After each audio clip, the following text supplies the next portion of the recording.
The topic of this video is Gibbs phenomenon and convergence of Fourier series. We will first introduce the definition of Fourier series and visit common examples of convergence to help us think about the meaning of convergence. Then we will explore the pointwise convergence and the 9% overshoot of the Gibbs phenomenon.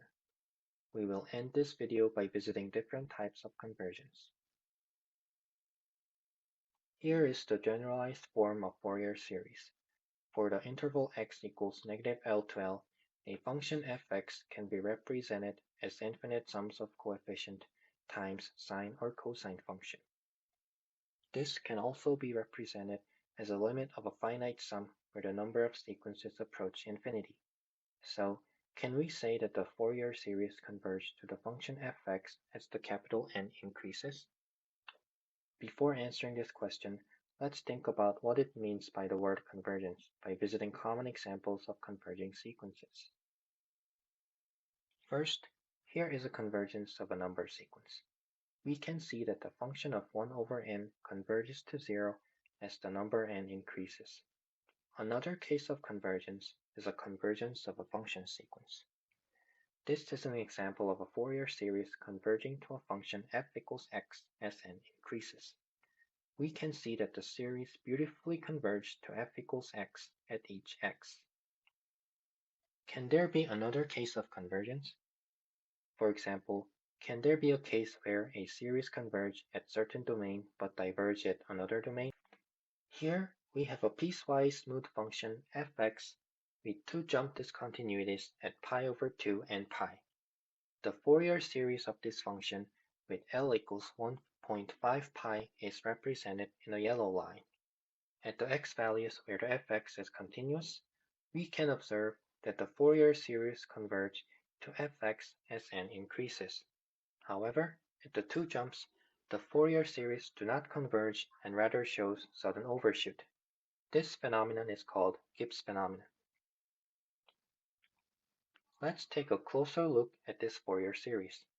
At the point x equals 0.75 pi, which is marked with a red dot, the function is continuous and the value of the Fourier series oscillates and approaches the value of f at this x value. At the point right before the jump, we can also observe that the value of Fourier series approaches to the true value of f, even though it seems like there is an overshoot near the jump according to the figure. At the jump, we can see that the value of the Fourier series remains constant at 0 for all n, the average between 1 and -1. So it seems like the Fourier series converges at every point. However, the Fourier series show overshoot that is about 9% of the magnitude of the jump, and this can be represented in this formula.